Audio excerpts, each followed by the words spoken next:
Veľmi ťažký zápas, aj mentálne, aj fyzicky. Ja mám trošku pocit, že niečo, nejaká výroza chodí okolo toho týmu, lebo dnes sme nemali taký pohyb na niektorých hráčov bolo vidno, že im chýbajú sily. V podstate Lukáš Adamek ľahol s teplotou, Beďa Keller ľahol s teplotou.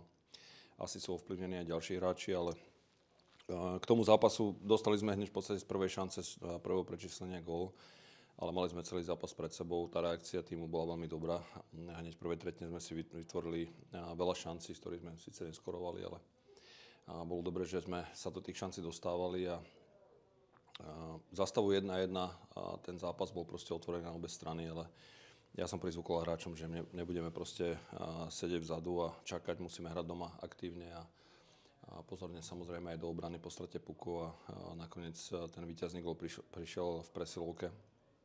Dnes tá početnosť streľby a ochota strieľať tam bola, len znovu tam bol taký ten moment, že strašne veľa pukov nám zblokovali. Na to musíme pracovať, musíme tie skills nejak u tých hráčov prebudiť, aby sme tie puky dostávali na bránu, ale nakoniec proste zaslúžené body, ktoré si nesmierne vážime, pretože to bolo veľmi upracované víťazstvo.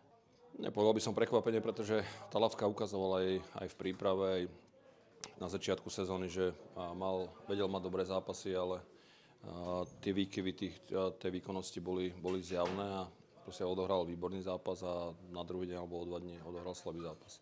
Teraz ja musím zaklopať na drevo, že Talavka patrí medzi najlepších našich bekov. Nechcem ho nejak vychváliť, aby to videl a aby proste pracoval, lebo teraz tá jeho výkonnosť už možno 10 zápasov je konzistentná, takže ja verím, že si to podrží a proste bude hrať tak, ako tu teraz.